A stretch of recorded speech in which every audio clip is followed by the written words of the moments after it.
میرا سلام کہہ دو اس ترک تندخو کو، جس کی نظر نے پھونکا ایک شہر آرزو کو۔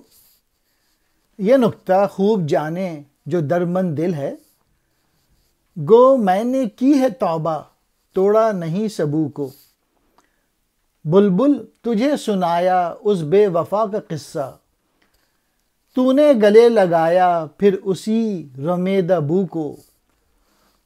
خوش ہوں کہ عاشقوں کو سوز دوام بخشا، یوں لادوا بنایا آزار جستجو کو۔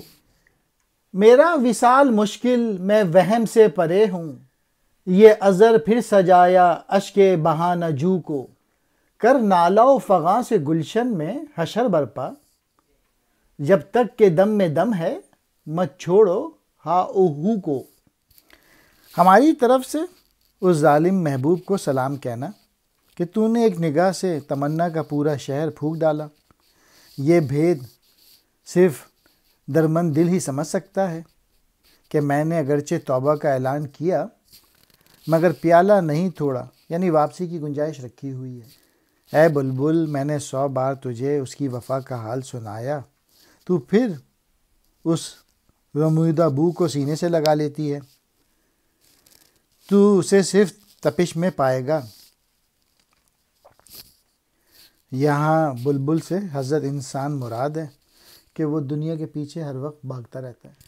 میں خوش ہوں کہ تو نے عاشقوں کو سوز دوام عطا کیا اور طلب کے روگ کا علاج نہیں پیدا کیا، اور جب تو نے کہا کہ میرا وصال ناممکن ہے تو میرے آنسو پھر بہنے لگے۔ اور آخری شعر میں یہ ہے، اپنے دکھ بھرے دل کی پکار سے باغ پر قیامت لے آ، جب تک چھاتی میں دم ہے نالہ و فریاد مت چھوڑ۔ یعنی محنت کرتا رہے، اسٹرگل کرتا رہے، جستجو کرتا رہے اس دنیا میں۔